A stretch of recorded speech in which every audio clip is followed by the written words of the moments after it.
Welcome back to the Human Athlete podcast and today's episode with Max Taylor. Me and Max go through his time at Man United to then how his story changed when he was diagnosed with testicular cancer and what that meant for him. Max's story is a real story of courage. The courage to fight such a terrifying illness and to face everything that comes with that. And then to come back into such a high pressure, intense environment like Man United's and to continue pursuing excellence, to continue following that dream of being the top, the best footballer you can be after having faced all those difficult times. It's truly inspiring. And then to have the strength to be so open, honest and vulnerable with his story, it's truly inspiring. I really hope you guys appreciate the beauty in this conversation and the strength that Max has shown. And a big thank you to Max for coming on and sharing his story. I hope you guys enjoy.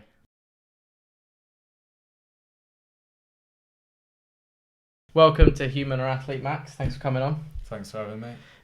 Let's jump straight into it. And I think the best place to start is to kind of look at your career, how you started, and all the way up until where you are now. Yeah, so I started like every kid at school, wanting to play football for fun. Started taking it a bit more seriously, going into high school, last year as a primary school sort of thing, noticing that I could do things a bit better than other kids. And then I was playing Sunday League all the way from little to 14. And then when I was 14, got the opportunity to go on trial at United. Went to United and then had a successful trial after a long 10 weeks. And then, was there until this summer. So, yeah, worked out really well. Crazy. So that's obviously a huge jump from Sunday League to like United. And obviously you're playing Sunday League the whole time. What is that jump like as like a 14-year-old? It's huge. Well, at the time, I was just like a United fan. It was like a dream come true. Couldn't believe it. Was the main man at school, like everyone, all your mates are buzzing for you and everything. Then it got to a point after couple of months where I think I probably saw myself there and like I'm here now. And after a couple of months, it got to the point where I was like, well, I haven't played. Like, what am I doing here? Type of thing, because I was so used to playing every game, Sunday League, playing all the time, playing year above.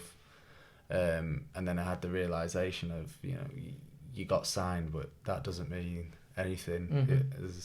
You got to keep progressing as everyone else has. Yeah. So, yeah. And obviously you're in a year full of, huge talents. You got Angel Gomez and, James Garner's in your year or year below. Well, we shared, the 2 year stages split, by then. So, yeah, we were. Obviously, so it's at that age to get into that team, even at 14, which is kind of late, I'd say, to break into an academy. Like, from kind of, I don't know about, so I grew up in Switzerland, but most of the people in my years groups at academies were like, you go in at 9, 10, and then you're there for a long time, at least 15, 16 until scholars, and then it starts changing. So it's quite fairly late to make that huge jump in. So was pretty crazy. Obviously 10 weeks, huge long time. As a kid, that's awful. Yeah, it was it was definitely stressful through that 10 weeks. Just every week that went past, especially when we got told the 6 weeks, we thought maybe 4 they'll make a decision, 5 they'll make a decision. Getting told another 4, you're thinking, every week, are we going to get the decision yet? Are we going to get the decision? So, yeah, and school just went out the window. It was all about the football. Yeah, 100%. Yeah. So, yeah, but it's one of those things you do as a kid, and a lot of people have had to do long trials and things like that, and it paid off. So exactly. And then obviously going to United, what's it like, under 16s to go under 18s? What's the environment like? Obviously, like I said, you've got huge amounts of talent. You've got, it's pretty competitive. Yeah, I mean, originally I signed the 14 to 16 to find out if I get a scholarship. Yeah. And initially I didn't get the scholarship. Okay. So I went down to Southampton on a trial. Did well on the trial. Southampton said, we'll give you a scholarship. We'll get it sorted next week, go back up to United, play last few games, and then start from 16 full-time down in digs at Southampton. Okay. So I've come back up, everyone's saying well done, you know, like you've done well to get yourself another Cat 1 club. Coming out at 16, only doing 2 years. I was a bit gutted, but also at the same time I was like Southampton, you know, you've got players like Walcott, Bale, all been there, you know, top players. Came back to United, the 18s manager had just left, so there's a new 18s manager coming in. Nicky Butt just been put as the sort of head of the academy, overseeing everything, and I'm playing my last game in the 16s, and then at the end of the game, the education manager Dave Bushell came over to me after the game and said, what would you think about staying if the offer came? And I was a bit like, this was the Saturday, I was meant to go down on the Monday to Southampton. Oh, no way, so it's literally that close. Yeah.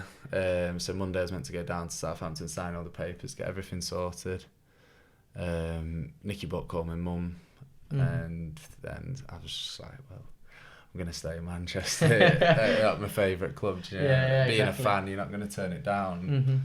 And people would argue, you know, would you have got a better opportunity? Like, it didn't matter. Like, I was going to give United my best shot no matter what. Yeah. So. Well, that's amazing. It was obviously then you come into the scholarship, you got to prove yourself straight away. Obviously, you know that. What was that like? You know, under 18s and stuff like that, progressing forward. Yeah, as soon as you flip into that full time, you'll know it's like incredible. Yeah, like, you feel like a footballer then. Yeah, you got all your mates still at college and doing A levels and sixth form. You think, you know, like if you feel like the real deal, like you can actually get somewhere with this. And I loved it, like the camaraderie and stuff, and then having second years who, you know, bully you a bit to an extent for the first couple of weeks. It was I loved every minute of being in the under 18s. It was a great group. I mean, we had the likes of players who were all playing. A lot of them are all playing in the leagues. You got like Rochdale, Williams. You got players like Callum Whelan. Yeah.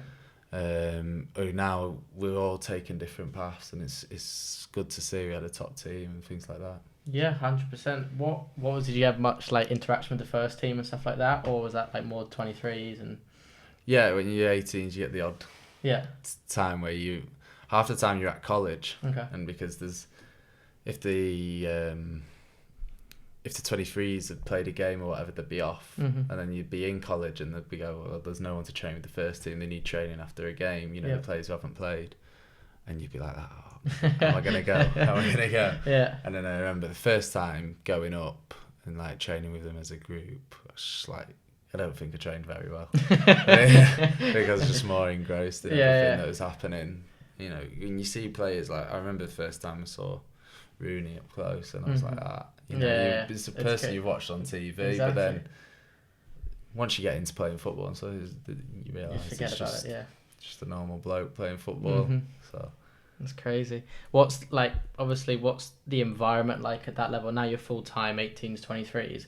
What's like, you know, what makes the culture at United so like obviously looked upon it from the outside anyway, like everyone's that's the culture, that's the place to be? Well, I remember when I first went in, we had Tommy Martin and Colin Little as the assistant, who were people I knew from being in the academy, but it was only about 3 weeks into when it switched from Kieran McKenna came in, who's obviously now the first team assistant coach, and he just like took us all in for a meeting.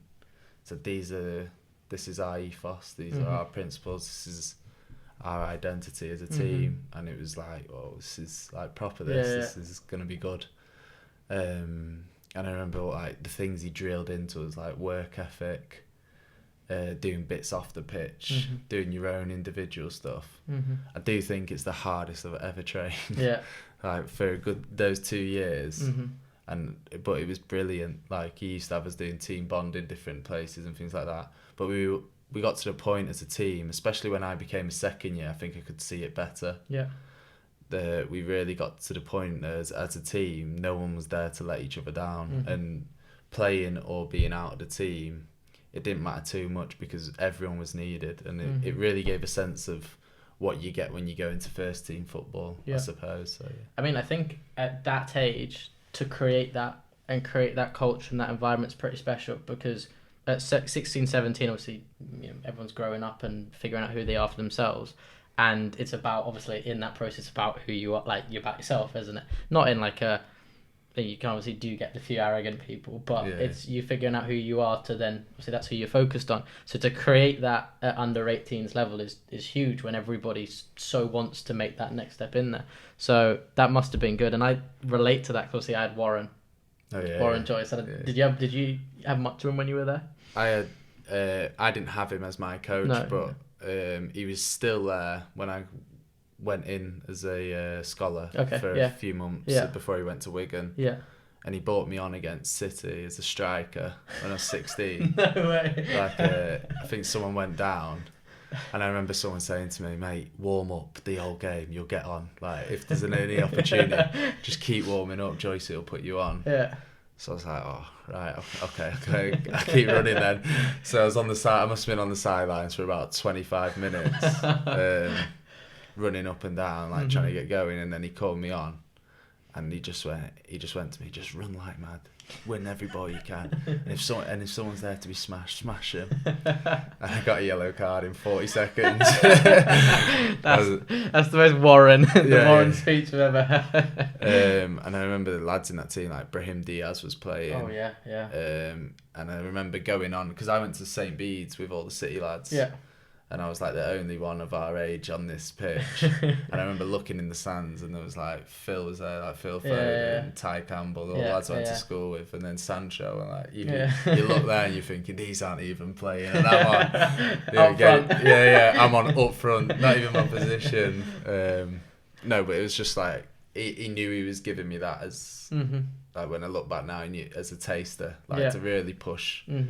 You know, being so young. And I remember, like, after it, we drew 1-1, and it was like the best feeling I've ever had. Yeah, exactly. And and then going in back to the 18s, you're like, oh, I've played in the 21s league now, but it really gave you that incentive, you know, to, I want to be there, exactly. I want to be playing there week in, week out. No, that's what I mean. Like, if you talk about the United environment, and I've had Warren come out of it, and I had him for 1.5 2 years, and it's just like, I've never, again, trained so hard, never, like, he had that thing, which is, I think he got it from Fergie, and it was, I don't really swear on here, but it was FIFO on the walls, fit in or fuck off, which is very Warren, with all the 6-minute runs and everything. So, like, I know how that culture there is just relentless, and obviously as a player, I mean, you're still at the beginning of your thing, but from what you've taken from that, what would you say, like, are the key lessons? Obviously, you've got the work ethic and everything.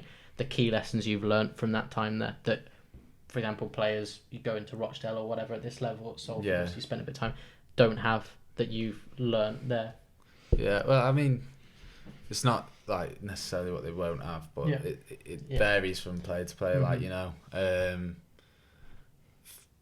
Like you say, with the work ethic, for me, that was the main thing coming out of United, was like, I will always do the best that I can do, like, full stop, for the team, for myself.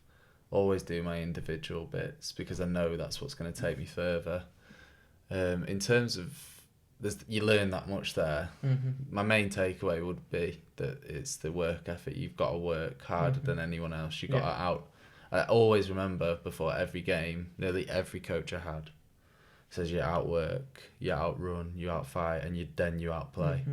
So it's sort of getting the 3 principles of no one gets beat physically, and then the technical comes in and we batter them that way, type thing. I mean, that like you wouldn't even think that as an outsider necessarily, because you just think, oh, these are great players. You know, every time we've come up against you, the 2-3 times, obviously we get popped. But like, you don't think about how hard you guys work. You just think, oh, these guys are technically really good, or that, you know, everyone's got their skills as to why they're there, and you forget as an outsider how hard you guys must work. Yeah. And like, you know, I remember playing against you, and the second you touch the ball, you've got 3 guys around you and you're swamped. Yeah.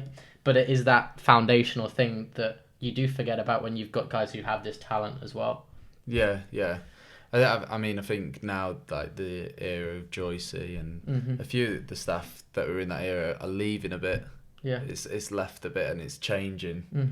Well, it's kind of Fergie's era in a way, isn't it? Yeah, and like, you see, every time one of that member of staff leaves, the department just changes. Not for the better or for the worse, but that focus on the work rate and the running and the working so hard that games become easy.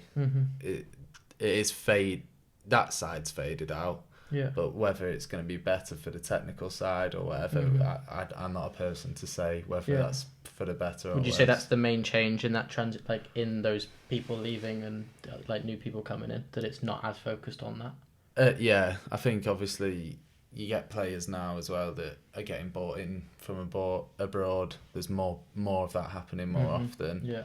Yeah.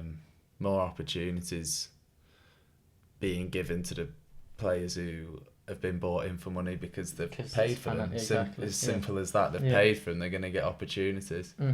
And I think you have to sort of accept that. I think this is not just United. This is every club in like Cat 1. Clubs have got the ability to buy players from wherever they want. Yeah. So if you're a local lad, you're going to have to show what you can do. Exactly. Otherwise, you're not going to get the opportunity that you think you deserve. Well, it's not like, to get in, to play for United or City, I've got to be, top 40 players in the city or in the region. It's now I've got to be the top 40 players in, pretty much Europe or the world. Even they'll bring you're not necessarily top 40, but you've got to be up there. Yeah. Which is crazy. When you're playing for United, it is, like you said, a huge thing, like I'm a United player, whatever. How did you ever kind of have different strategies, or do you ever have to think about it at such a young age to like keep yourself humble, keep yourself like I think I got grounded? Told by family or my mates if I was ever being a bit like that. I think they'd just say, calm yourself down, mate, you're a bit off it, But I mean, obviously when you're 14 and you first sign, it's a massive buzz. And then once we moved past that stage, we were with each other that much that we never saw ourselves as United players because we weren't yet. We saw ourselves at almost at university, going, going for a job at that place, but only a few people get the job. But we're all in the same training type thing. Amazing. But I mean, you can't think at 16 you're a United player unless you got an appearance and you're training with them regularly, because you're not as simple as that. You're an under 23s player, or you're an 18s player, or you're an academy player. And it obviously keeps you fighting, keeps you wanting more, keeps you hungry. Moving on from that, you then talk to me about what happened with your illness. So it was going into my first year, which would have been 23s. First year pro. So I'd done my 2 years scholar. I was going into my pre-season. Had a good a good off season. I worked on quite a few things. I cut quite a bit of weight, to be fair. So I cut down, and then they even said it when I gone back, like, you've cut, do you feel better for it? And like the running test, I was flying and stuff, but the strength work had lost a bit. I'd done too much on the running side. And then I was struggling to sort of regain the strength work throughout the pre-season. I was getting really tired in the pre-season, like really tired. So I'd go home, I'd nap straight away, which is pretty normal for quite a lot of athletes would say. They would go home and have a nap or whatever, especially in pre-season when you're getting worked harder than usual. Double training sessions, stuff like but I don't think anyone was sleeping 2 to 3 hours and then another 10 to 11 at night. It was like heavy sleeping. And my mum was even saying to me, Max, you're sleeping too much. Like, I don't know why, like, what's up? And then I remember running one day and just feeling this pain in my stomach. And the whole time I'd never really thought much about pains or whatever. I checked myself and things like that. So I had the pain sort of around my stomach, like a pulling when we were doing sprints, and I couldn't sprint without, and like pull. Yeah, like with like your chest open and. Yeah. So it got to around the August where I started to feel like a dull ache in the testicle. So I checked it, felt a lump, panicked instantly. But I could, with the the amazing facilities United had, I could go and see the doctor straight away. So I went to see the doctor. He said, "Oh, it's from what we've scanned and things like that, it's quite common. It's a cyst. Right. Which it was. Yeah. It was a cyst. So I'd had antibiotics, had them for a week. 2 weeks later, come back, and now we're getting into just to start the season. In the 23s, it'll be the start of the season there. So I've gone to him, just got to look, it's come back, it's bigger this time, and it's more painful, I can really feel it. And in training, it's constantly playing on my mind. And I hadn't told the coach yet. I wasn't really involved, to be fair, with the 23s at that point, because as a young one, and also I wasn't really my mind wasn't really on football at all. I was in a bad place mentally with everything going on. I was really worried myself. I sort of told myself it was what it was before I knew anything. So this is when it's kind of come back worse, but you haven't had a full diagnosis yet. No. But you're just kind of, how long was that period then? Would have been about 2 weeks. 2 weeks, yeah. Yeah. And you're just feeling it's getting worse physically, panicking mentally, obviously. Yeah. And Yeah, and even the little things in pre-season, like where I can't put on weight, and I was really pushing myself in the gym to get stronger and things like that, and it just wasn't happening. Like everything was just not working. Yeah. So then I went back to the doctor at United and said, listen, I need more. I told you, he said, you need another dose of antibiotics, and then we're going to go and send you to a specialist, because this isn't common. Went to the specialist, had the antibiotics. They said, come back when your antibiotics are finished. By this point, I've told the 23s coach on the second time, I said, I've been told it could be cancer. I just want you to know. And he said, right, well, you come to the games, but I'm not, you can be on the bench, but no, you're not coming on. You've got things to focus on at the minute that are more important. And, it was Ricky Sabrage at the time, and he was good at sort of helping me have that back step, sort of. And Nicky Butt was the same in the Youth Champions League. I'd just go and watch. Right. And then it got to the point where I'd gone for my to see the specialist for the second time. Had a scan, and he broke the news. He said, you do have testicular cancer, it is cancer, and it was not the cyst. So if that's the testicle, on top was where the cyst was, and then the cancer was inside. But the cyst was basically saying something's wrong. Gotcha. So it's sort of incredible how the body can sort of tell you. So then after that, I was like, you get told the words, and you're like, it's not real. You can't believe it. And I sat there with my mum and my stepdad, and I was just completely frozen. Didn't know what to ask. Didn't know to ask anything. So I went back home, and then we had the plan sort of for this first surgery and stuff like that. I just remember the specialist saying, it could just be one surgery, and that's it, that's done. So then by this point, I was just getting ready for the surgery. They said, be as fit as you can. And it was early October when I had the first surgery. And no one knew outside of family and friends, and United hadn't put anything on, because they said, we don't want you, no pressure, nothing, things like that. We're just going to list you as injured. So I said, that's fine. I had messages from different people saying, why are you not playing? What's up? Are you looking for another club? And agents would, they'd be are you looking for another club, or things like that. So then I got told the plan of the surgery. Then we'd have to do a cell check to see what was happening next. So I've had the surgery in the October. Surgery's gone fine, was done quite fast. It's the same operation, where they enter, and same recovery time as everything, as a groin hernia. Okay. So I had that, was done before the evening, was home the next morning after that surgery. Felt quite ill, in terms of all the drugs you have and everything for the painkillers. Was back into United doing recovery, sort of getting fit on the watt bike within about a week after, 10 days after. started to build up again. And then I remember it was 2 weeks later, they said, come in and we'll have a chat about what's going to happen once we've got the results back from the cell. So we went in, found out it was that was the primary cancer in the testicle, but it's likely that it had spread. So at this point I was like, oh Jesus. Did you have any idea that like it could spread? Were you aware of that?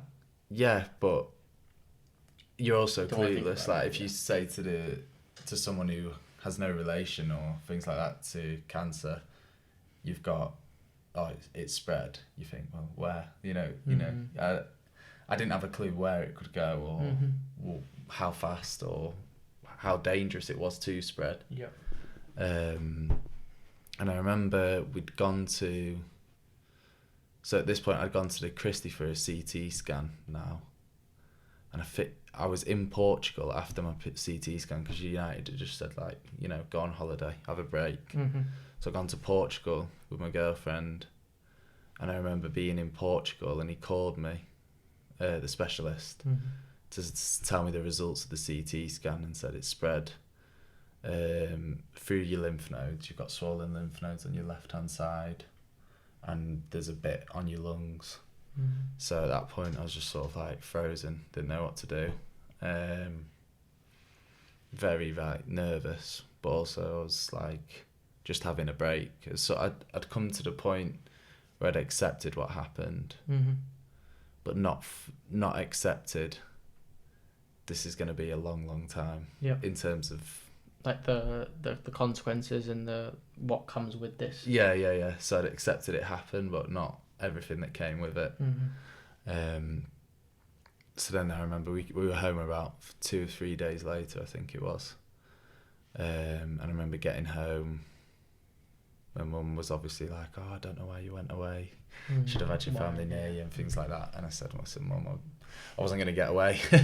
So it was nice to have a break, just me and my girlfriend. And that was quite special for us. Special, but difficult. For us to just have that time together and sort of discuss what, you know, because it's difficult, especially when it's an intimate area. For boys or men to discuss with the girlfriends or the others, because I didn't know at the time if it would have any consequence on anything else, and thankfully it didn't. But we had that time together to talk about everything and just have nothing. She didn't have to go to work or sixth form at the time, and I was all right to just have the time with her and be fully engrossed in me and her talking about it. Whereas, you know, if you're back home, so you got other things going on and things like that. So then I remember getting back home, going into the Christie, talking about a treatment plan with a doctor there called Dr. Leahy. Very serious man. As doctors, they have to be, don't they? It's no emotion. So and you could imagine working somewhere like that. Emotion would be very hard to deal with if you got so attached to everyone. Exactly. So I went in there with my mum, had the chat with him, talked about a treatment plan. So it was called a BEP program, and that was going to be my chemo. It was going to be 9 weeks in 3-week cycles. So the 3-week cycle would be Monday, Tuesday, Wednesday in the hospital. I think it was 14 hours first day, 12 hours second day, and 8 hours on the last day. That was including a bit of hydration as well. Very, very intense. And then a week later was half a day, just 1 day in and out, and then a week later half a day, and then that repeated another 2 times after the first. And that would start, I had to wait after my surgery and things like that, but around the time I got back it was only a few weeks away, but I had to do a few tests to see if I was fit enough to have the chemo, you know, without it doing any long-term damage or seeing if they'd have to alter the programme. So then all I remember was just going different hospital to different hospital, doing hearing tests, bloods all the time, x-rays, just constantly travelling different places for different things. And then it was about the November when I began the treatment.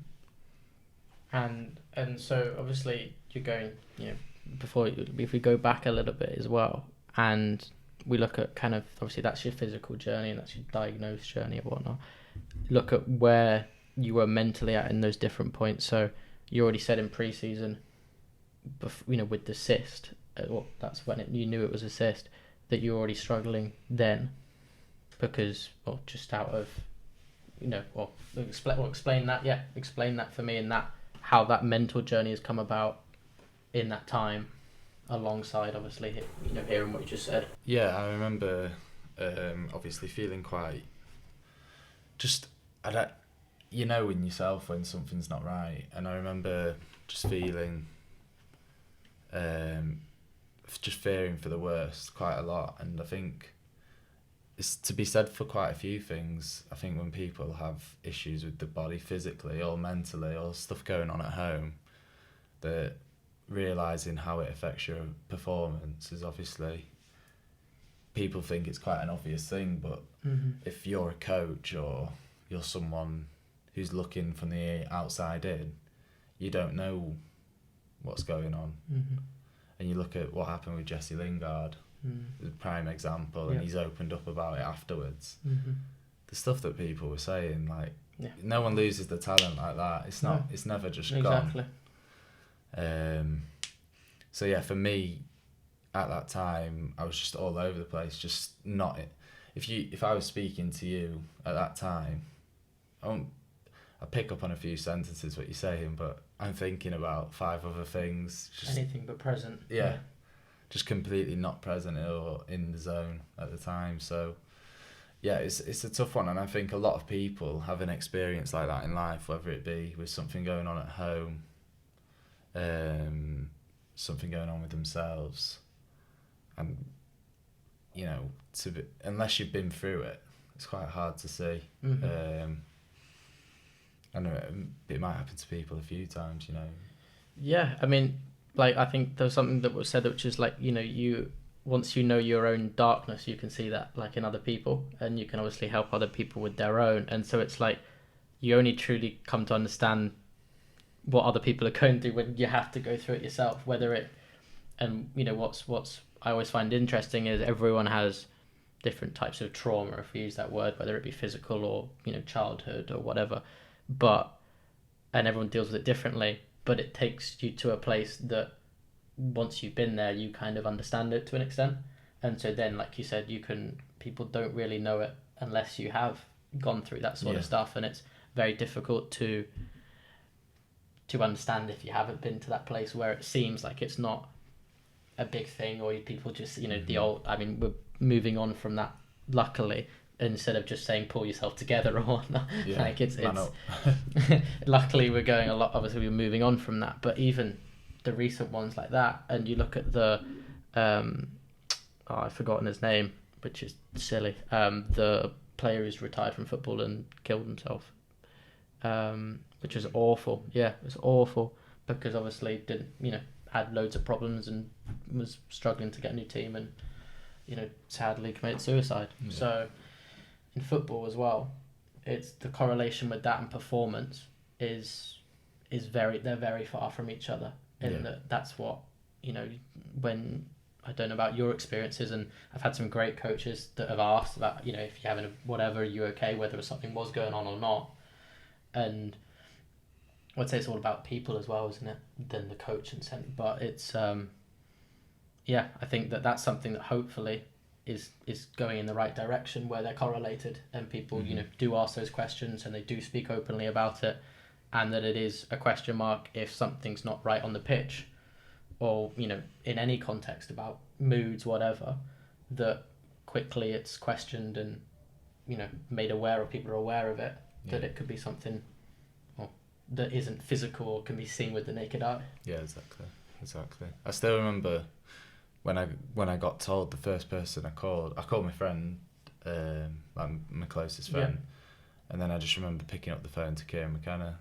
Like, I don't know why. Probably just because he was past coach, but he was I just remember bawling my eyes out on the phone to him with my mum. And he had a long, for someone to, like you say, you have different types of coaches, and coaches that work well for you and things like that. And I remember just being on the phone to him,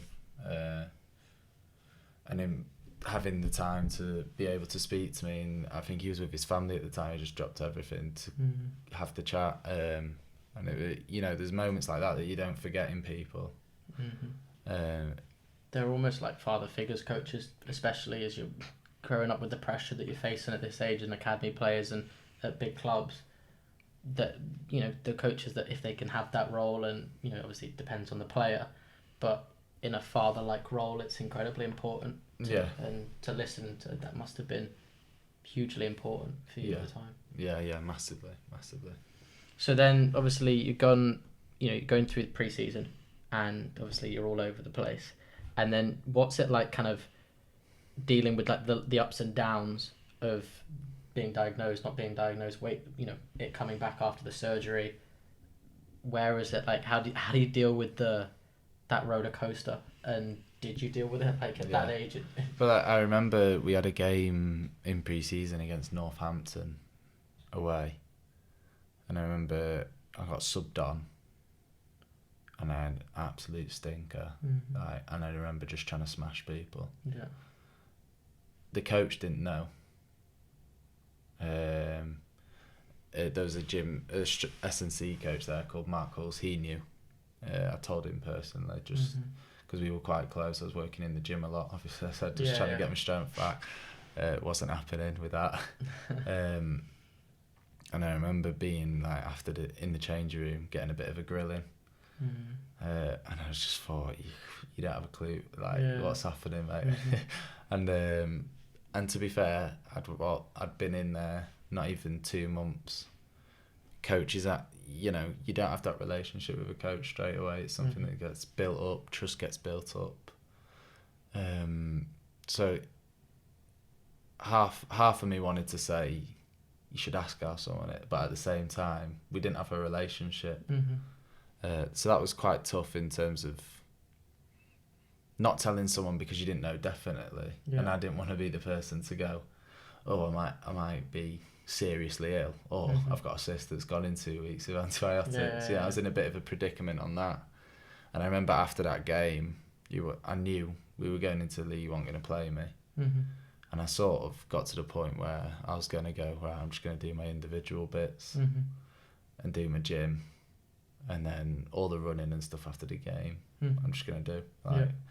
And then my sole focus is getting results and getting tests and scans. And I must have drove the doctor mad. I must have been in there every other day, asking questions constantly. But he was brilliant, the doctor. You were 18, 19? 18, yeah. See, that's incredible to kind of, again, whether you're in the team or not, you don't know if it was different in that pre-season. If, you didn't even have the cyst and stuff like that, building up and not building up, but you know what I mean?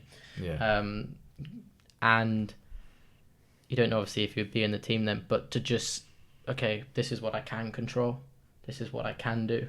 This is what I can do on the pitch wise. This is what I can do in the gym, and I can monitor my health situation with the scans and be in there frequently to do that. That's all I can do right now. Did you, firstly, that's incredible because it's controlling what you can. And I know that's obviously a cliche, control the controllables, but to simply set your focus on that's huge. And then, but in that, was it, obviously, firstly, you look at that and you go, that must have been incredibly hard because you want to be focused on playing week in, week out. How well am I playing? Clean sheets, can I get a goal, whatever. And instead, at that age, breaking down to not being focused on playing games and stuff like that, it's almost like heartbreaking because you're not playing as much football. What, if you look at it in that context, not playing football, how much did that hurt in a way? I know you're doing individuals, but games and everything. Yeah, I mean, at the time, football was completely pushed to the side. Personally, for me, even before I knew, I think deep down I knew something was wrong. So in my head, football had been pushed to the side. Okay, so. But I remember the first question I asked when I got to the Christie was, "Will I be able to play football again?" Mm-hmm. So she said, "Yeah." So and then I had quite a comfort of just accepting then. Okay. But it took a while to accept that I just have to let it happen, because I also found it harder after than during, because during you're in sort of like fight mode, things are happening, you know, you're actually moving. Yeah. And then I remember being post chemo, post my second surgery, just almost feeling stale, and like all my mates are playing, some of them are nicking moves, even just my friends are going out, and having a drink. It's like, well, I'm not playing football, you know, it'd be a perfect time to go out with my mates on a weekend and have a drink. Can't do that. Mates are going uni. Christmas, it was over Christmas, went in Christmas Day, and I was thinking, oh, I'm dragging my mum out on Christmas Day to drop me at the Christie because I didn't feel well. And it's like, I did feel, and then obviously all the drugs and stuff, your head spirals very quickly on overthinking and things like that. So the acceptance of it did take a while, and it came in different stages. Accepting different things. It normally starts with, like, as I was just talking about, how you just, you know, you change your perspective, right? You changed it to the individuals and whatever. How did that change? So then you start, obviously you build up to chemo, you start chemo. Your perspective in there is obviously fight as hard as you can, right? And how does your perspective then kind of, obviously, like you said, you're missing out and whatnot. How did your perspective up and down? Because for me, I always see it as that perspective is the first thing before acceptance.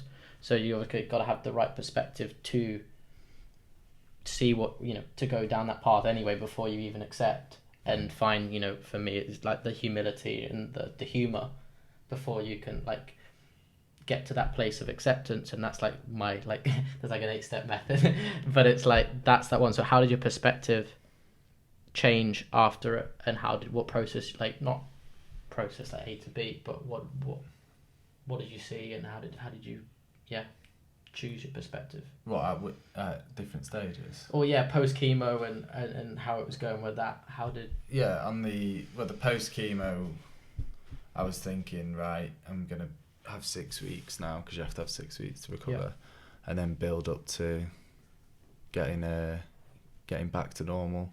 Like my hair will grow back after 4, things like that. You know, tiny things when you're looking in the mirror, when you're going through it, you think, Jesus, I look a mess. You know, there's tiny little, like, it could be a day where you think, oh, I feel all right. You look in the mirror and you go, oh, you're definitely not. And I was all right until about this, I think it was, so I was building up to the last cycle, and the last cycle I had another scan about the second week in, so about a week to go. And I remember them saying, right, you've got your 3 lymph nodes are still like swollen, inflamed, to which I panicked. I was like, what? So it's not worked, and they were like, no, it's worked, but they're still swollen, and as much as we think there should be dead cells in there is the potential that it could come back in there. So we think, our advice is to you that you should have a surgery. And I was like, well, you know, what's the surgery like? He said it'll write you off till about January next year. How long would that, from when you got told that, how long was that? Well, they said 6 to 9 months. Okay. And they said to be fighting fit, like football and everything, about 9 months, which would have taken me to the new year. Would have been 2019. Yes, came back 2019. It would have been going into 2022. 2020, sorry. 2020, yeah.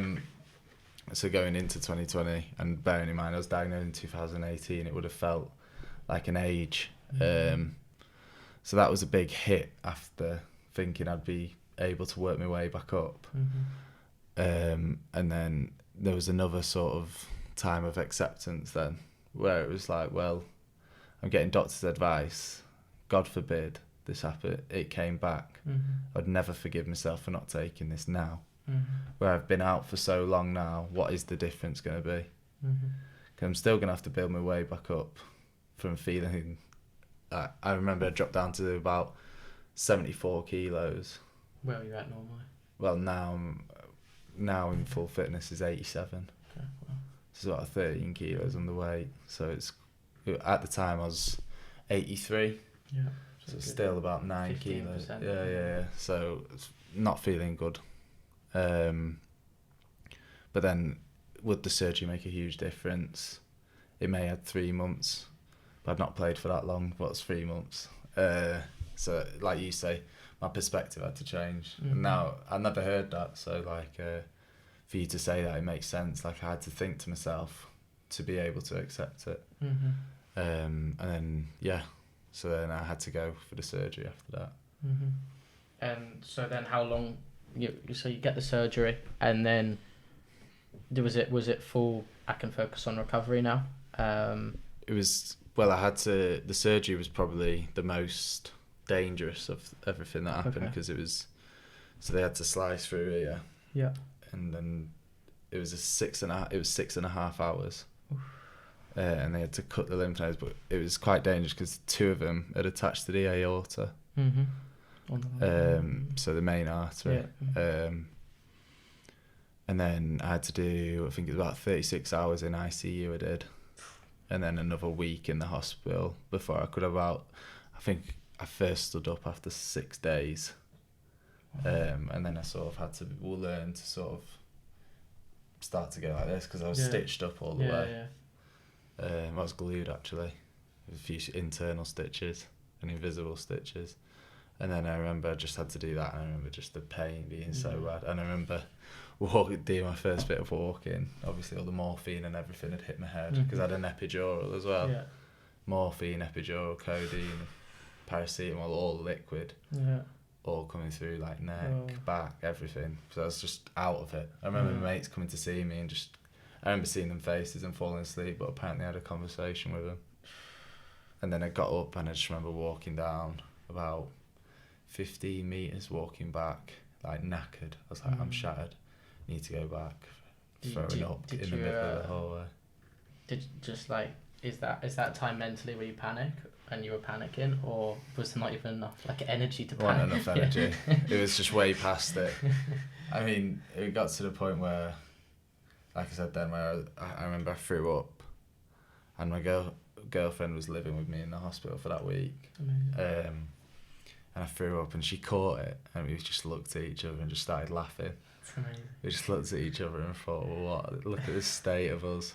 I think like I said, before you kind of get to acceptance, you've got to find a bit of humour in there, and you know, it's an awful thing to say, like find humour in a journey like that.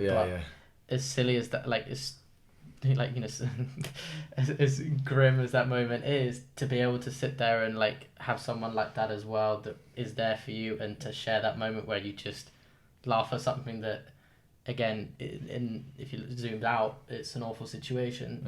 In that moment, to have that must have been you know, so important. I mean, the hospital was like a happy place. That was like it was like a sense of security, because I remember being ill at home and stuff, and not having the medication, and the nurses come in to tell you what to give you, the pain team and all that.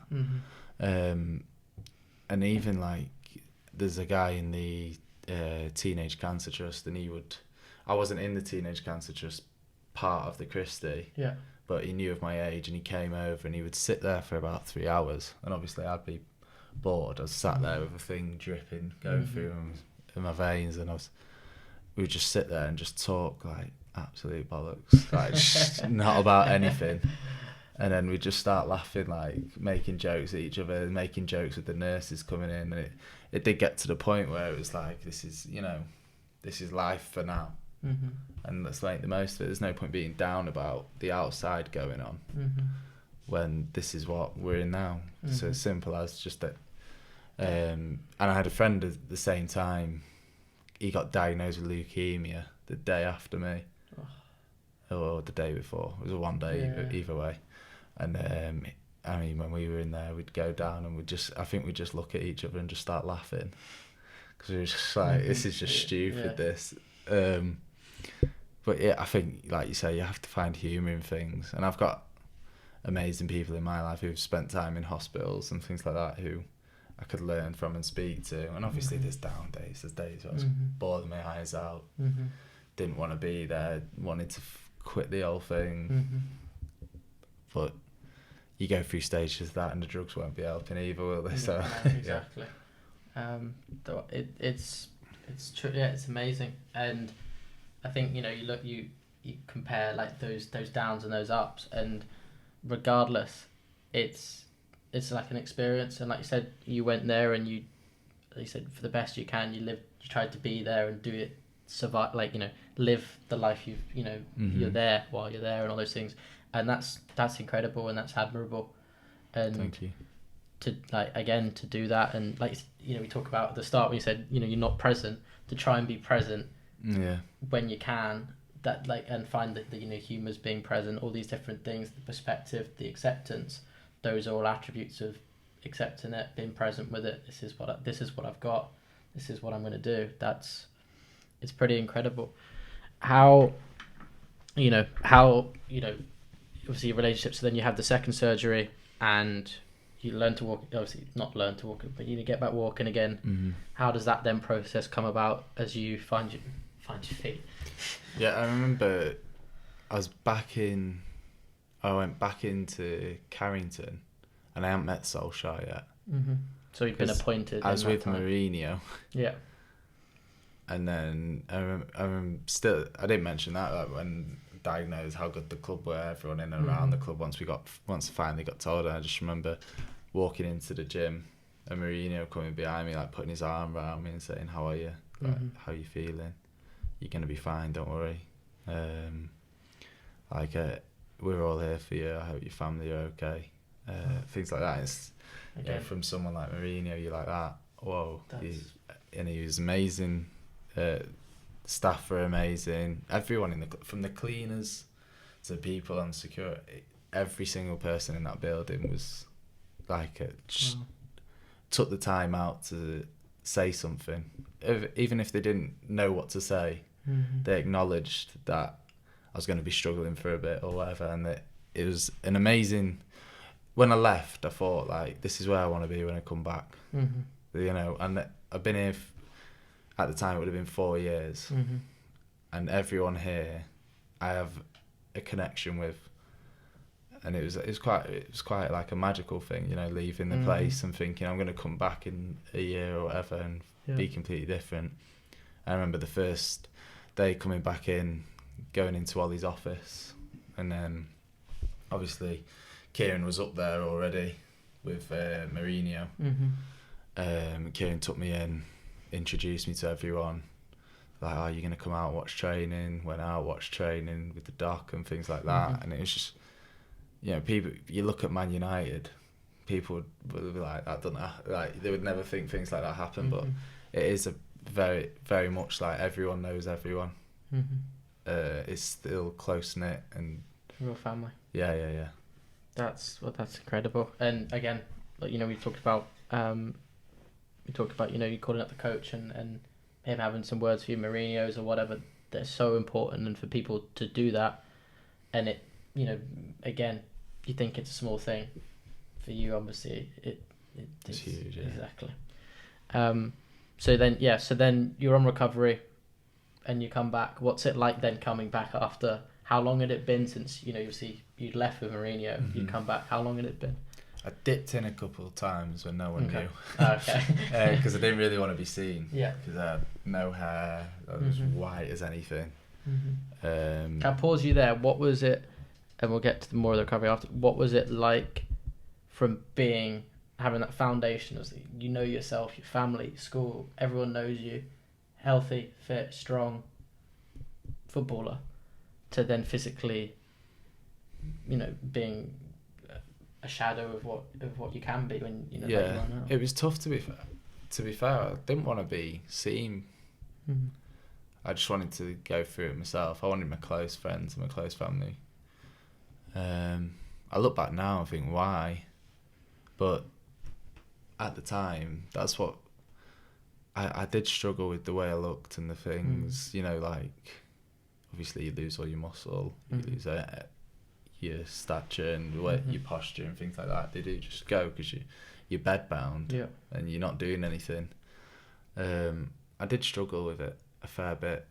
I still remember going out after getting the all clear with my mates, having a hat on and like not hiding my face a little bit. And it was about 4 drinks down when all that came off. But I did struggle with the appearance and all that. And I actually remember a bouncer saying, "You can't come in here with that on." I just looked him dead in the eyes and pulled it off. I looked at him and he just went like that. Go on. But that was a bit like daft, you know what I mean? That was just me being a bit... I shouldn't have done that. But at the time I'd had a few drinks it was being a bit daft. And my mates, we were all laughing, and we did say to the bouncer after, "Oh, I'm only having a laugh. Like, I just wear it when I'm outside and things like that." But in terms of the look, I mean, it took a while to come back as well, obviously, like you say, with the recovery. But yeah, I kept myself to myself. Family, and it was still at this point, no one knew. So yeah, it was a long road back, and that's when I probably struggled the most mentally.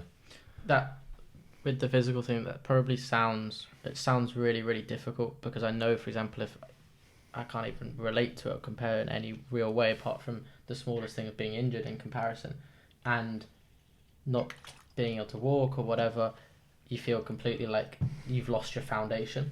It's this is I'm a footballer, this is my identity, this is my rock, this is what I do. And then to even be in that state where you're nowhere near that, I can't comprehend that. It must have been really, really challenging.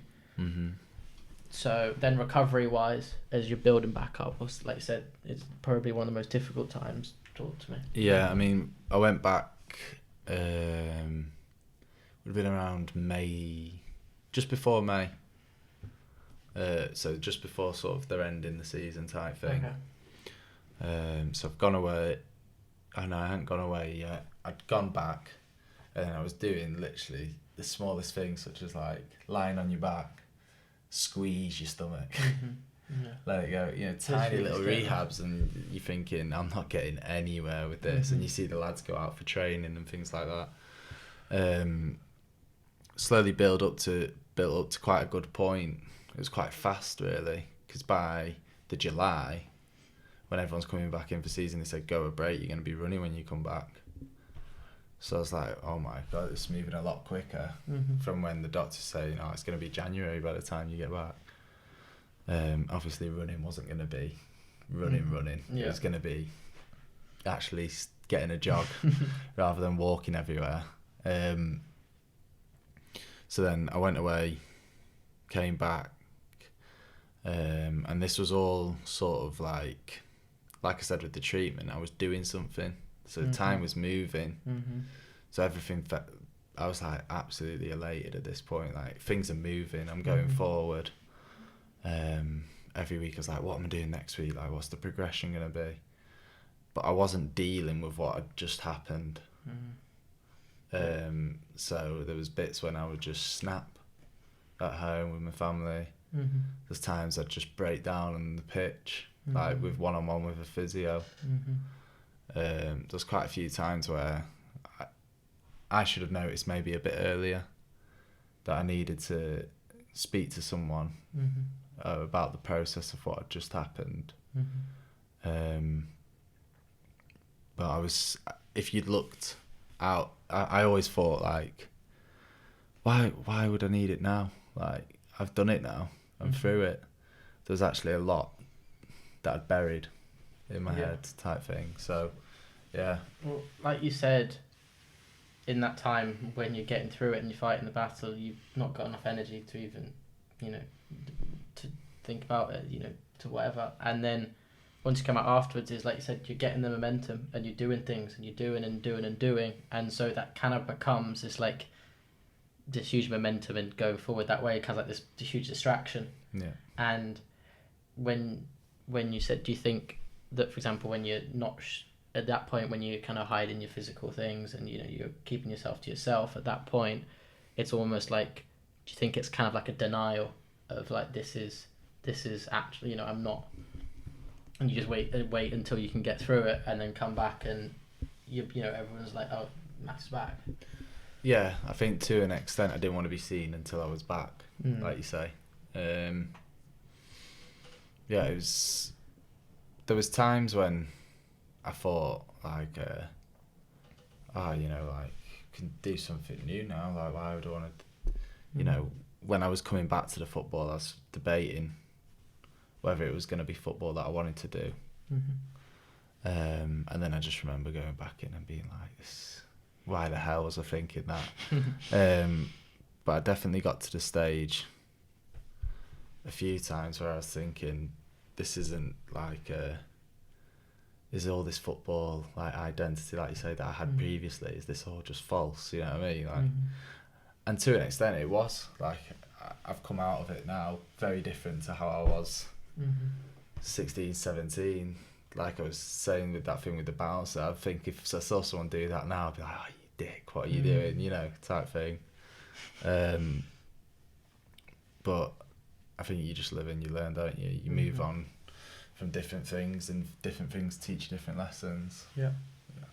No, it's answered. Then you're realising, obviously, would you say it's like anger, frustration at the situation as to why it was you all kind of buried in there, and different or loads of things that haven't been dealt with in there? What was then, like you said, so it was coming out in different moments and stuff. How did that then proceed? How did that happen? How did you not face them, but what happened? Like, what went through that journey? I went to, at the Christie, they had a psychiatrist. I went to him a few times, just to talk to someone other than my family, really. That helped a lot, because I felt guilty asking the why me question. Because I thought, well, why anyone? It happens to more people than just you. Like, why are you feeling sorry for yourself, type thing. But then, like, speaking to the psychiatrist, he said, well, you're allowed to ask why me. It's not a problem with you asking why me, but you can't let that be the reason you don't get up in the morning, because you're saying, why has it happened to me? Which is, for me, a realisation of, I can say why me, but I can't blame the why me for my actions. And I can't feel sorry for myself because it's happened. And it goes back to your point of, once you get a new perspective, the acceptance is a lot easier. Well, I think it's incredible to be able to, to be talking about that and to say that those what you go through, because, like you said before, when you go to those depths and those really difficult places mentally, is people, I think, obviously, for a lot of people do, but a lot of people don't understand it's not logical.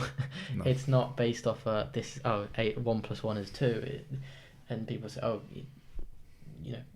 why would you feel any guilt, or why would you, it's just, you're trying obviously to cope with that in the way that you are, and to be able to break it down, to go talk to someone, that's, whatever stage it is, that's so important.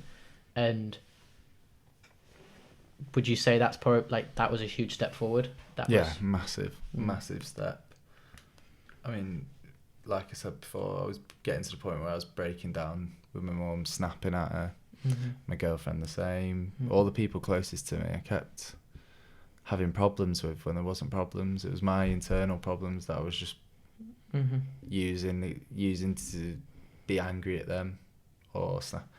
And they must have been thinking, like, what have we done wrong? It was definitely a realisation period to think, I needed this. I think it's really difficult when they're there, and you've got to obviously approach that healing. and go about that. When you go through that, how has that kind of healing process gone on? How have you, what more work have you done? Has it become, like, what's been important to you in that process of healing that are like, this is what I got to do? Is it to speak to someone, or to speak to my family more, or how do you deal with those? Yeah, I mean, it took quite a few things of trial and error. Mm-hmm. A massive thing that worked for me, which I stopped doing for a while and then started again recently, and it's made a big difference, is journaling. Mm-hmm. Not so much as like, dear diary, today it was more that, like, I'm gonna empty my mind onto the paper. Mm-hmm. So anything that I'm annoyed at, anything that I'm happy with, anything that I'd have any emotion towards, I'm just gonna write. Mm-hmm. And just see where it goes, because then it is what everyone says, but your mind's just being emptied onto a piece of paper, and it is clearer. Yeah. I still do. I mean, tonight I've got a mental coach. I do that once a week. Brilliant.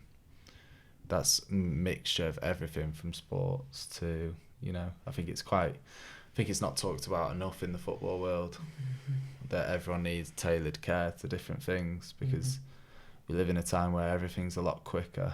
There's a lot more things going on. There's more worlds than what people had. You got a social media world. Mm-hmm. You've got your real world. Mm-hmm. You've got your friends' world. Mm-hmm.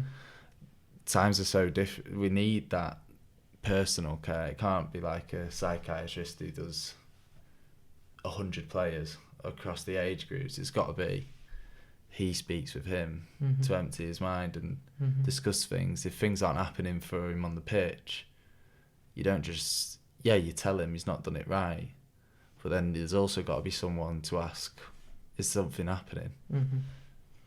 No, it's something we've talked about many times on the show, whether it be football or sport in general, and it's something that I think I really do think is going in the right way, and it's going in the right direction. Yeah, definitely. But there's so much more that can be done. Like you said, tailored care.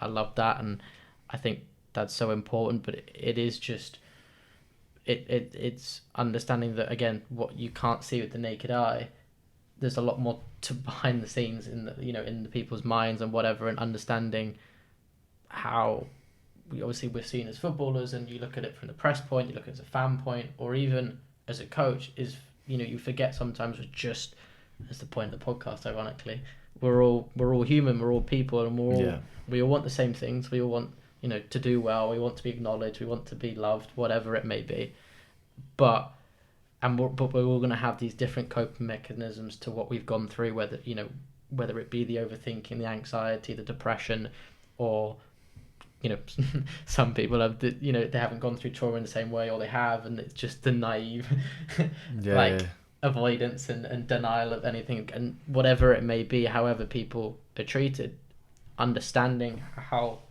different players want to be treated, how to tailor to their needs mentally, is probably, I think, the most important thing. And it's a cliche statement again, but football's played up here, and it comes from it all comes from up there. So why isn't we get the S&C coaches, and Craig Tanner, one of the other guys, said you've got a throw-in coach, you've got every type of coach you can get for on the pitch, analyst, physios, everything.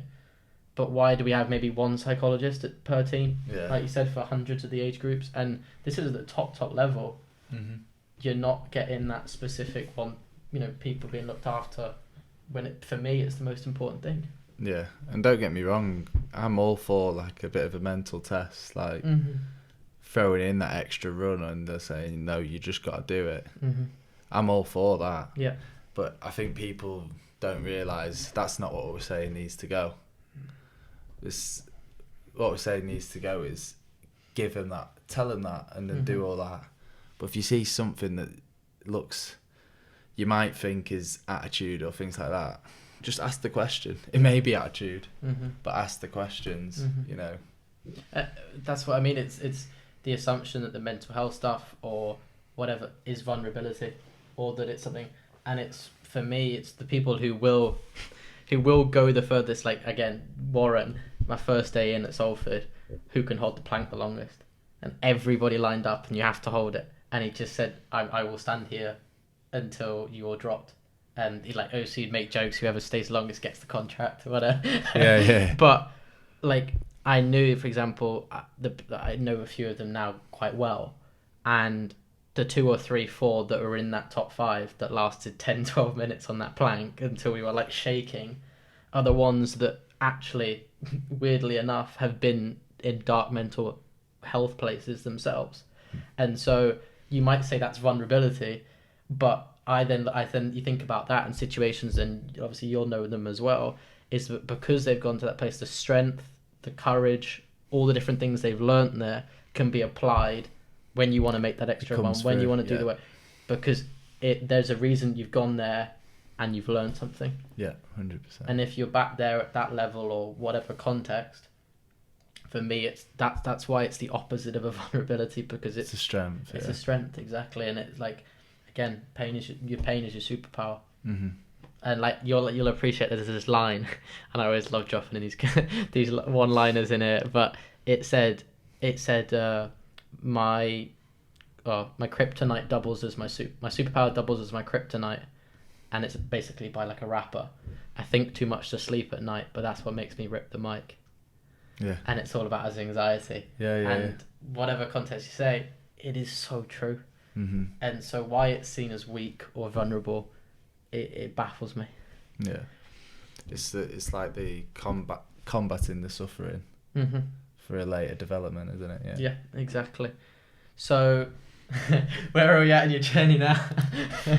Anywhere, mate. Jump in anywhere. So if we jump back in, so you're obviously coming back, you're dealing with the emotions that you haven't quite dealt with during and shortly afterwards, and it's, I want to say like July onwards, you're pushing whatever. What's then the next process of transitioning back into full-time football? I'm assuming everyone knows your story at this point. Yeah. I think they announced it that I'd been going through treatment when I got back on the pitch around then. Okay.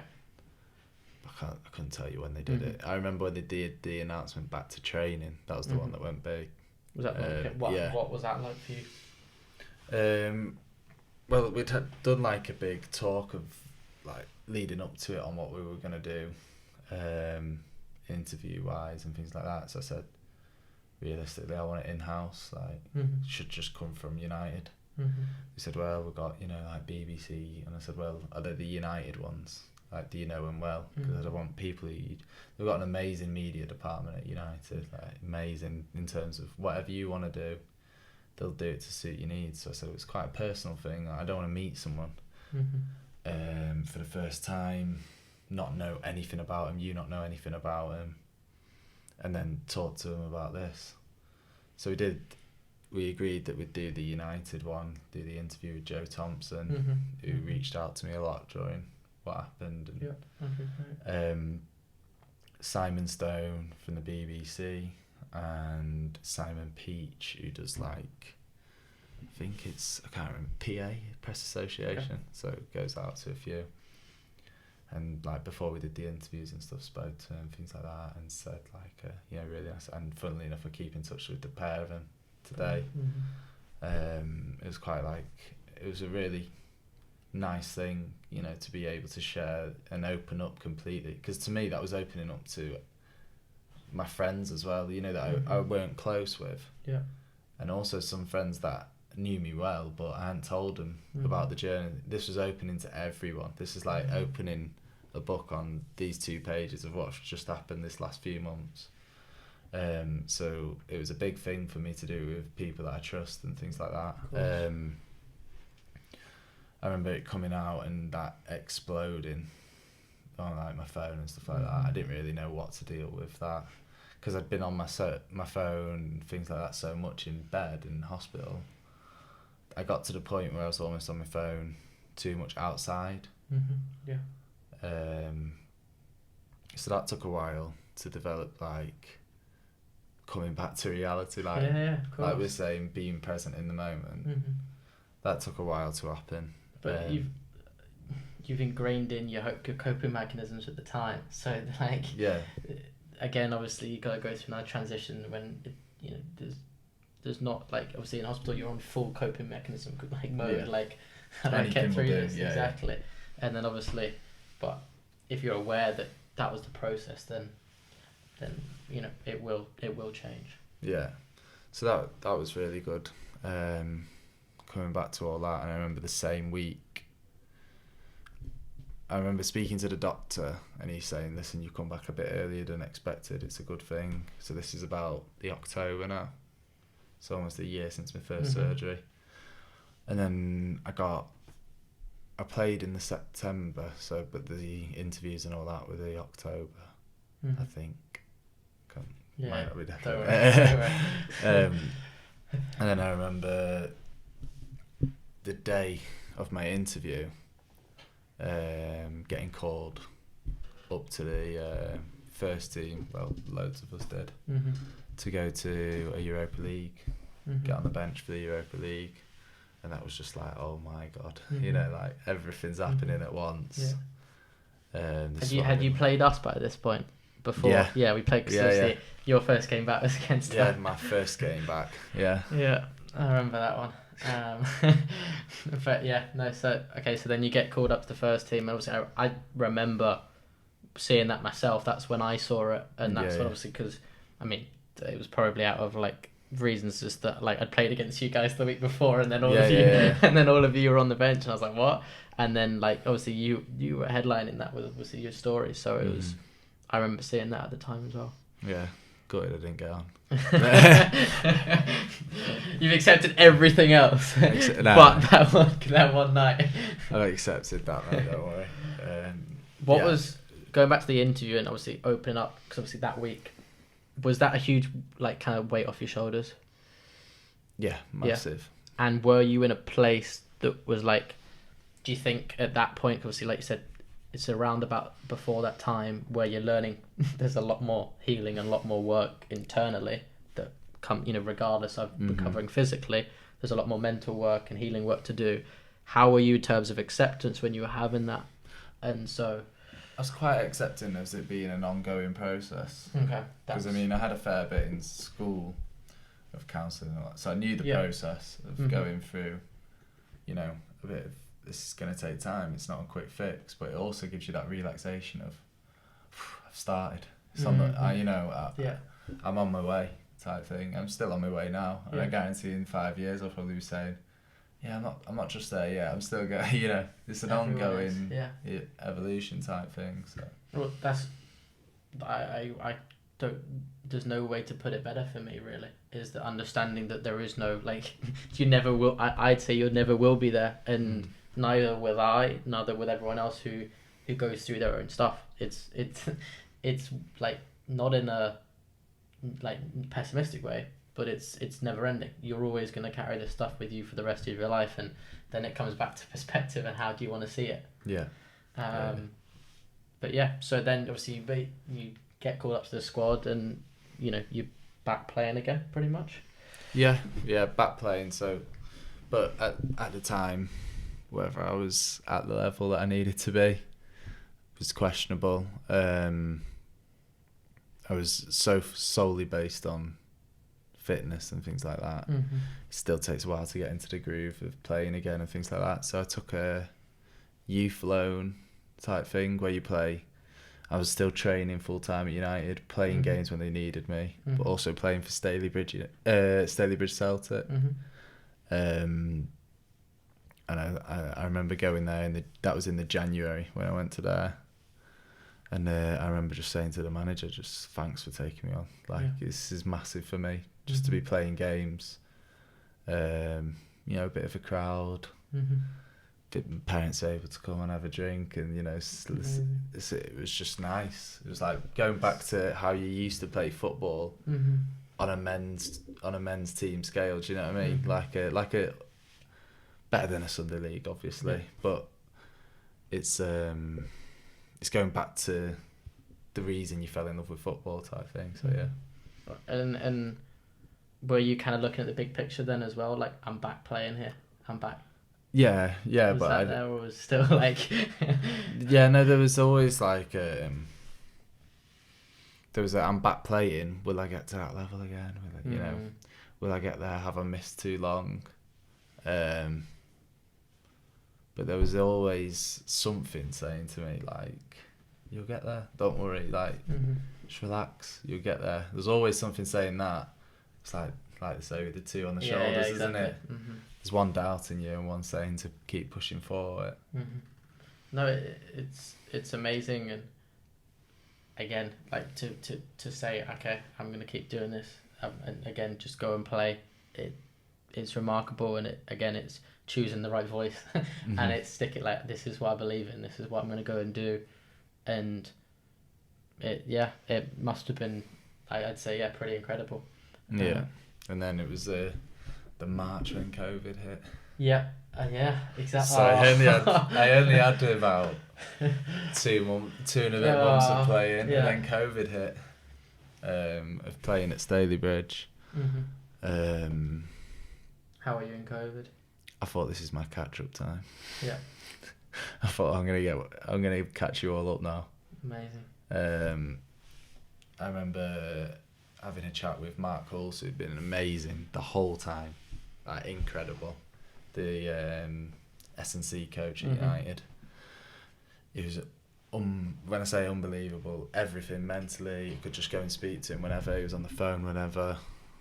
Almost too much. Like, I was pestering him. Not for me. I mean, on his side, he probably thought I was on the phone to him too much. And I remember saying to him, like, just send me everything, whatever. Every day I'm going to be working. I've got no games to feel tired for. Like, every day I can go flat out. And I had a field opposite my house, and I was like, this is just perfect opportunity now. Grind season. Yeah. So I remember I think I had maybe about 2 weeks, and then I was like, this is it now. Like, you train until pre-season comes back. Did that, went through, I flipped my training basically to be athletic style training, which is what a suggestion from Matt Hulse, because I struggled a lot with gaining my pace back. Okay. Because when I was younger, I was not fast, but I'd I could deal with pacey players, and I noticed when I came back I struggled a bit with the pace. After so long, I think the muscle twitch fibres and all that, you get complacent, and it does. I never get when people say you can't get quicker, because there's science to prove that you can get quicker. Obviously, genetics and things like that play a role, but there's always science to say that you can get quicker, you can get better. So the main focus was obviously fitness, but speed. And then going back when we were finally allowed in the pre-season, it was a huge difference. Like, when I went back, I was doing all the fitness tests, strength tests, just every single one. I was bossing, really. I was doing well, and I felt really good. Amazing. And then I knew I was fighting for a loan. Had a few options to go and train a week to get a loan.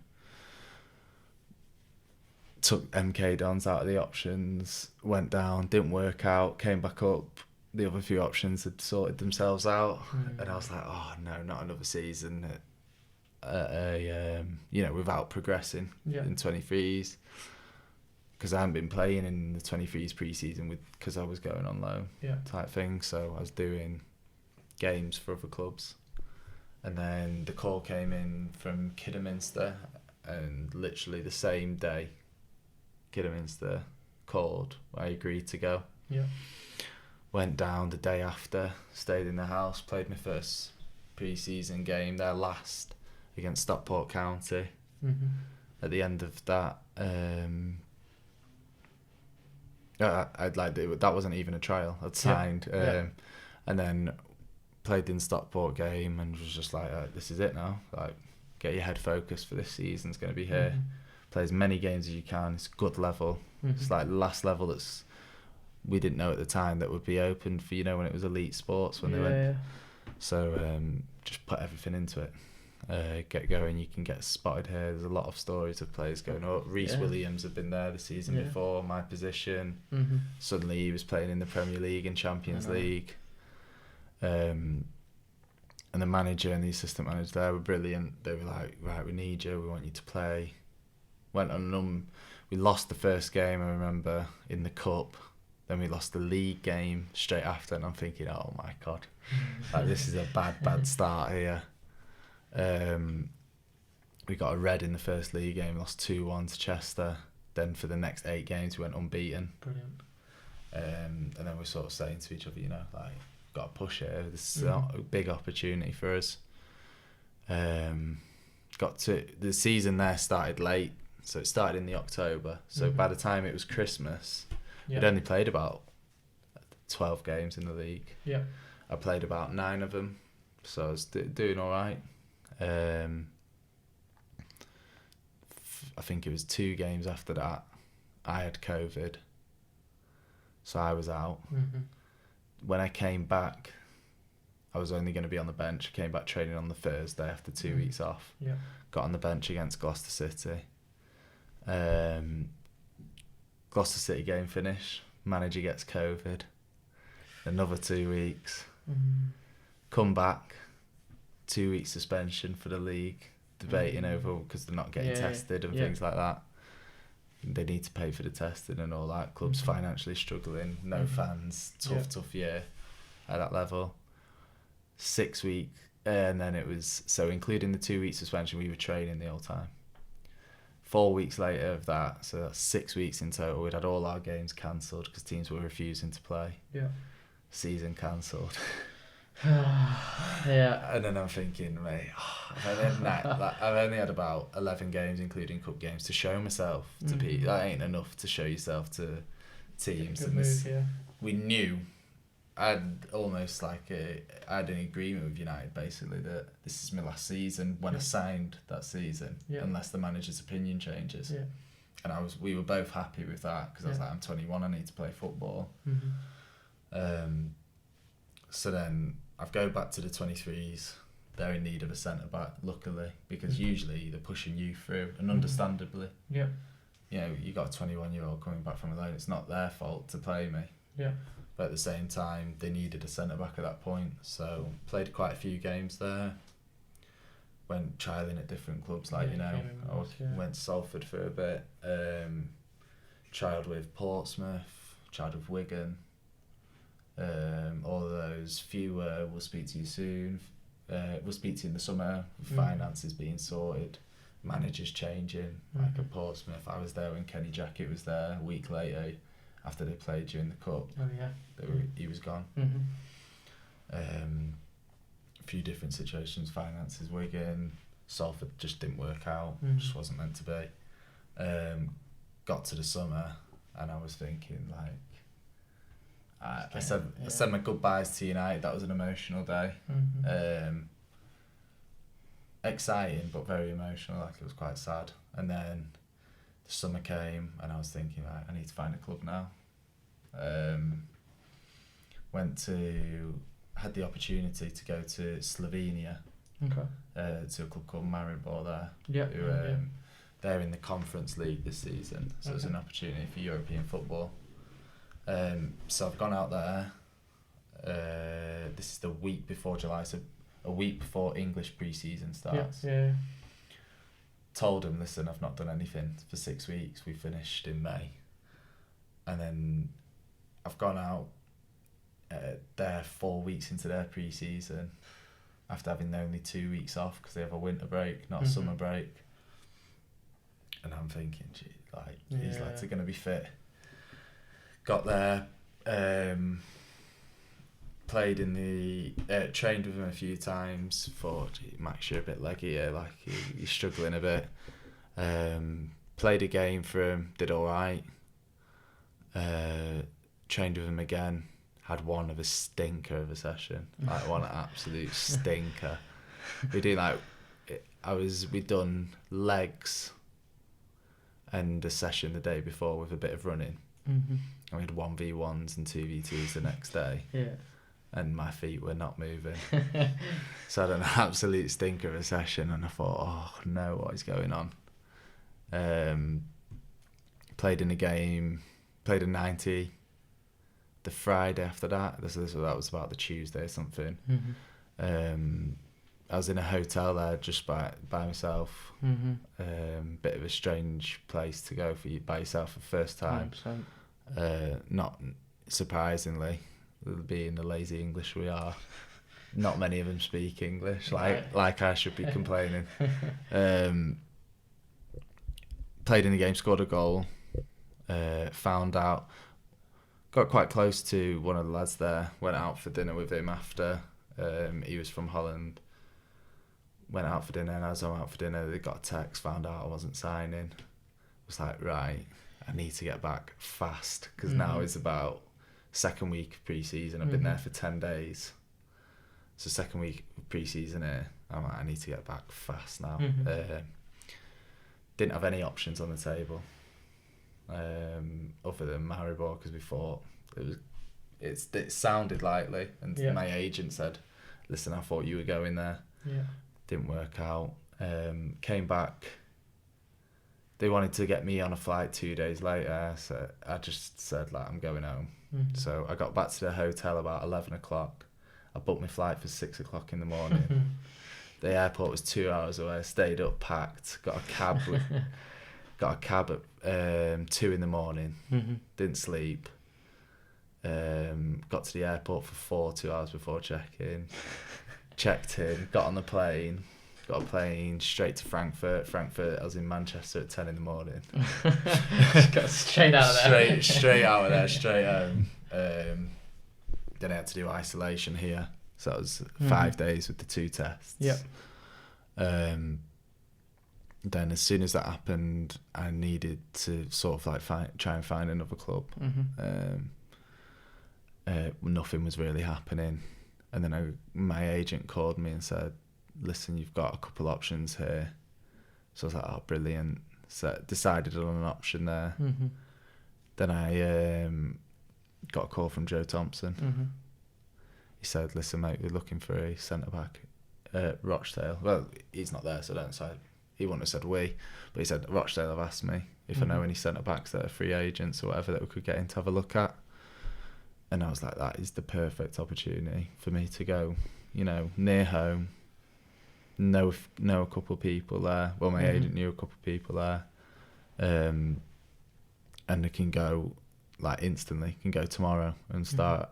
Because a couple of the options were about 4 or 5 hours away, where I'd be staying over, things like that. And as a free agent, it's all out your own pocket, which... After doing Slovenia and doing all these flights and tests, it's expensive, things like that. And I spoke to the manager on the phone. It's the only one out of the clubs that the manager called me, which is always a good sign.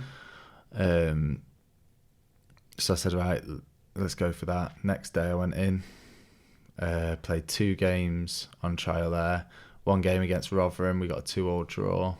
We were 2-0 up until a few lads. It was a big team change, a few academy lads come on, So it's 2-2 there. Played Fylde the week later, and then the manager pulled me after the game and said, listen, we're going to offer you a contract. And I was buzzing. I bet. Like, it had been such a long process, going all the way back to that time when I was going on trial at Portsmouth, Wiggins, and all. That whole time I'd been looking for a club. So people might have thought from the outside, oh, he's playing at United and all that. The whole time I was looking at a club. So I wasn't really, your mind does wander to an extent of whether you're going to get a club completely when it gets to so many ones where it's saying it's not happening, or half the time when they say we'll give you a ring, they're not going to give you a ring. So I was delighted, and then since then at Rochdale things have been going really well at the minute, personally, and as a team it's developing to be start of a good season. So well, I think it's to hear all that and to everything you've gone through and to work things out, to have just that thing that comes up, and obviously you take your chance, and you've started really well. it's well deserved and fully deserved. Cheers, And obviously a bit of good karma came back round. Yeah. Which I think is the first of the start of it all. Yeah. So and it's pretty incredible how, as I've been there myself and difficult summer myself, and over the last year, that transition period from being without a club and stuff like that is awful. Yeah. And I think you don't think about that. If you think of football, you don't think about the amount of free agents, especially after COVID with the money problems, how difficult it's been for players of all ages, of all levels, to get what they want. And it's obviously that thousands and thousands of players out of contract initially a couple of years ago, and thousands trying to get contracts in the last year, this summer, and everything. It's incredibly hard. I think it's something, again, another trigger for difficult things, and like I said, it's out of your own pocket, it's on your own back, it's relying on your own energy levels, on your own mindset. It's all, there's no framework around it, so it's again something that's overlooked but incredibly difficult for players. 100%. I mean, that whole off season, as you call it, wasn't off. Yeah. And it was I was on holiday with my girlfriend, and we were I'm surprised she put up with it. I was just on the phone to my agent all the time. When I wasn't on the phone to my agent, I was on the phone to people in football, seeing if there's anything coming up.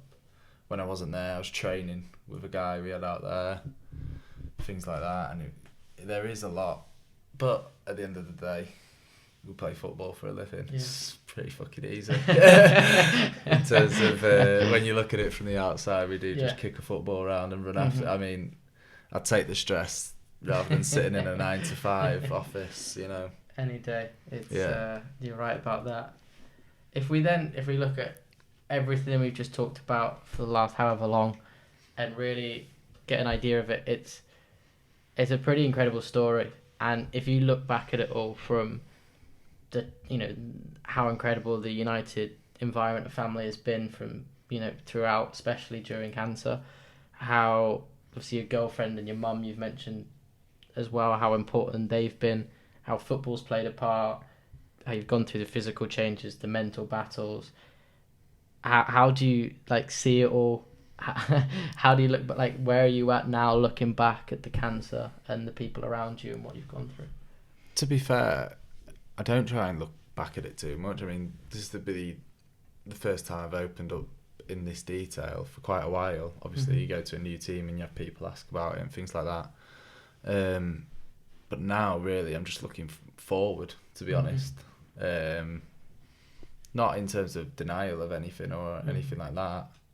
I just feel like it's more exciting things to come. I'm definitely excited for the future. I mean, I want to get as far as I can in football. Full stop. I want to be at the pinnacle. I want to be right back up competing against United, if not with them. You know what I mean? And I'm not gonna say, people might look and go, "Oh, he's not got a chance," but so be it. If you think I don't have a chance, I'm still gonna try. Why not? Yeah. Do best in football. Do things outside of football. Just enjoy it, man.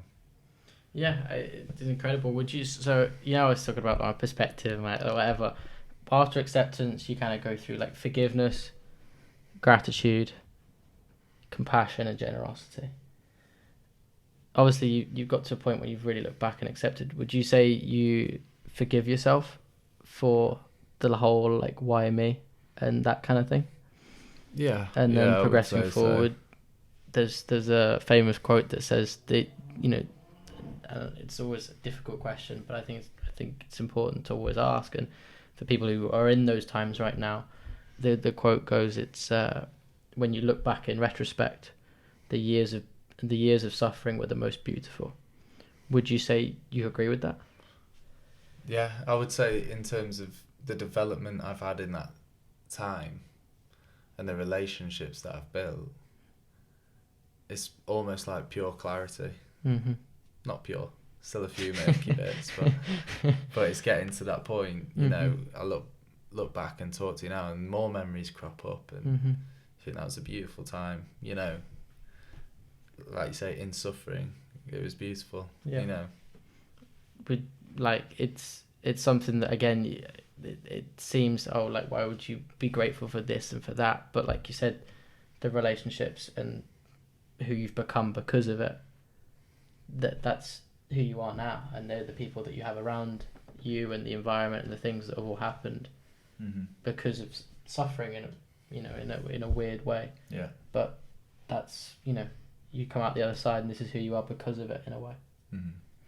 It's a pretty, I think it's a pretty special thing, and it's not my place to say or whatever, or anyone's on other people's difficulties and struggles and suffering and journey, but it's I think it's such an incredible thing to be able to accept it and to say this is what I've been through in a way. Yeah. I think until you do, it's going to be a lot harder on yourself internally. You're just going to be battling with that. Yeah.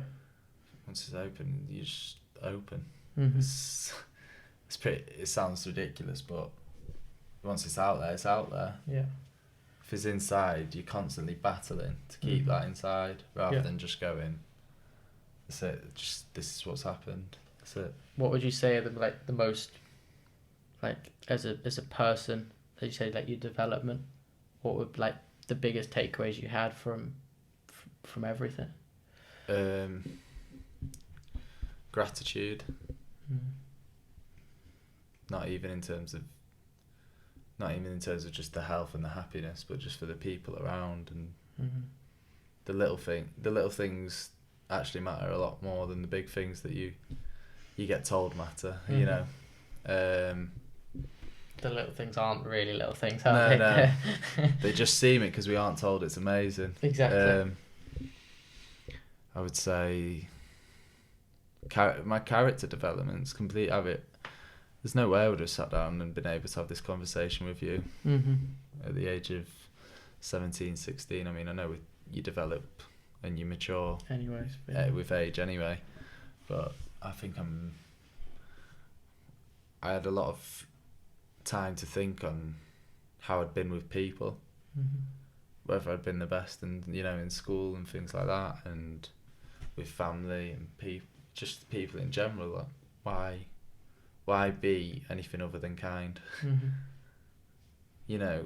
There's no point trying to be something you're not, or trying to be cool to, be mean to be cool, or things like that.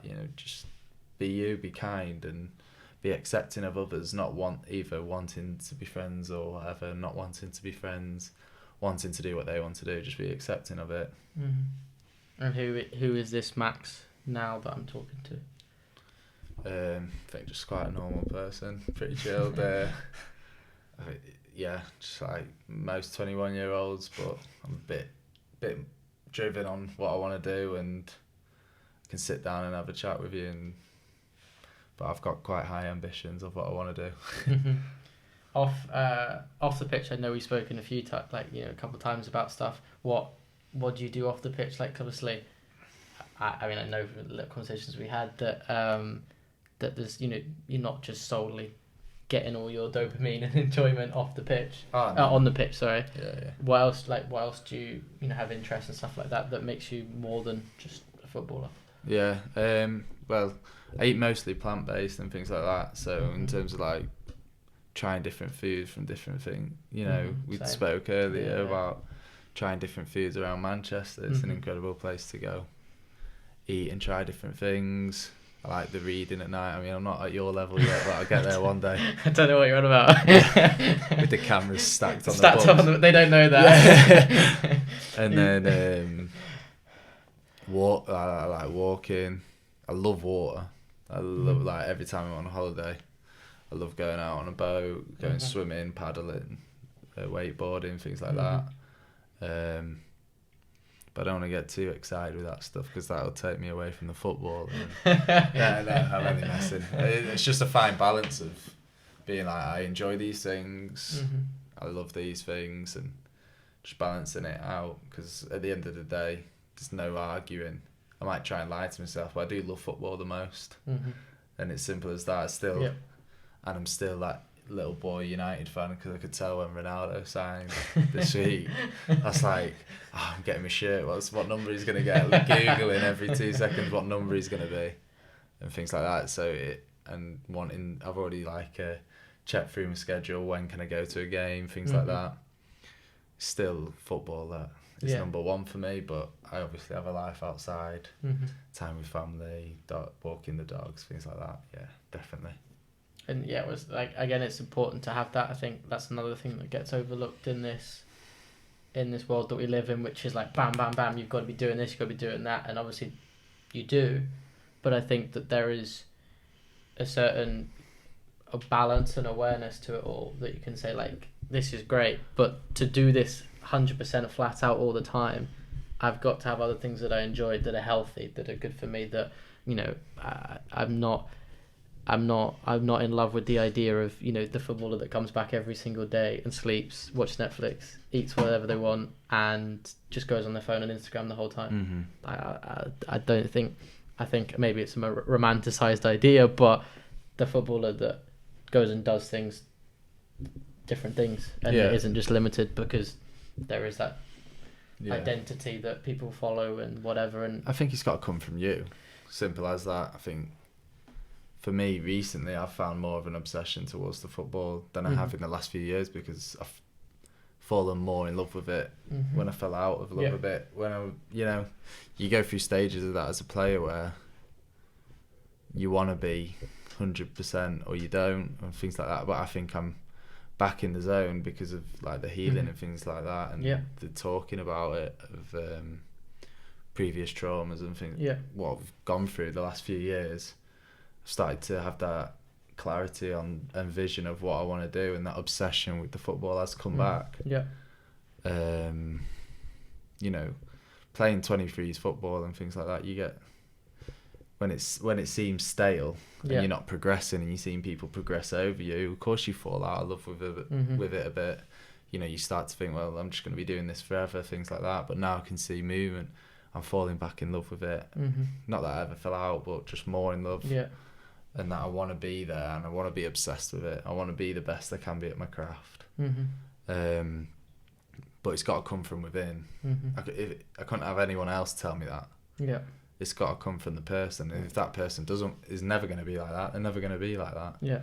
And that it's like that with everything. It comes from you. It comes from you to how you want to eat, how you want to live your life, how you want to play your football.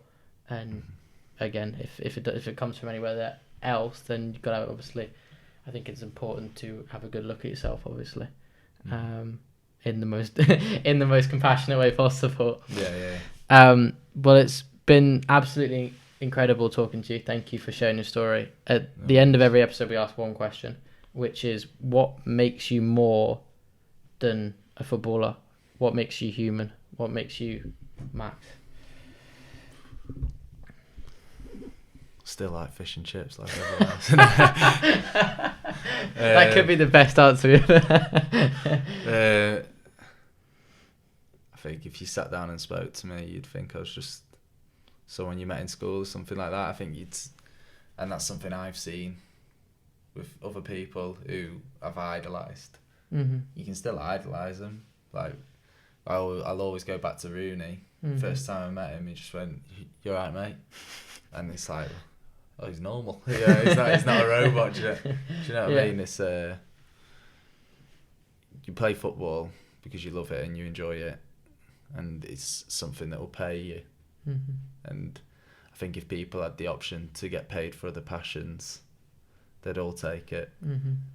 Apart from that, there may be stereotypes, and there may be certain footballers who take the image further than everyone else. But apart from that, we still all come home. We still have to cook our dinner and eat our food. We still all got bills to pay. Still all got family who have their own issues and things like that. You know, that's the most human thing, I think.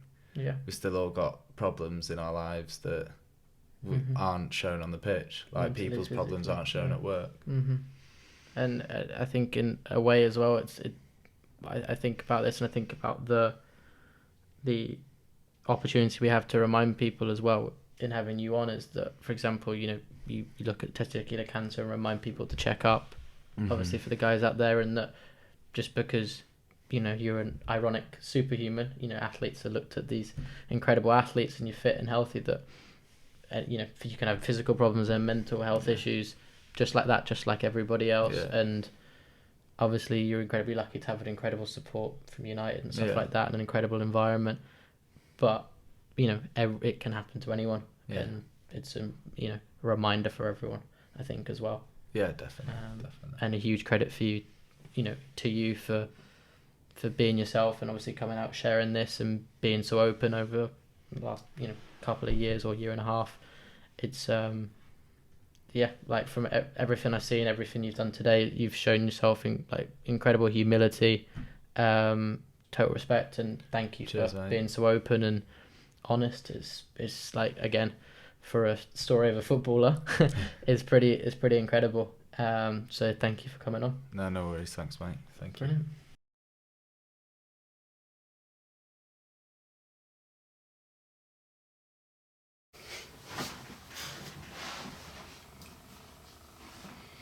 Welcome back to the Human and Athlete podcast, and today's episode with Max Taylor.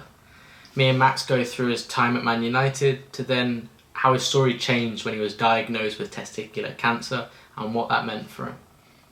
Max's story is a real story of courage.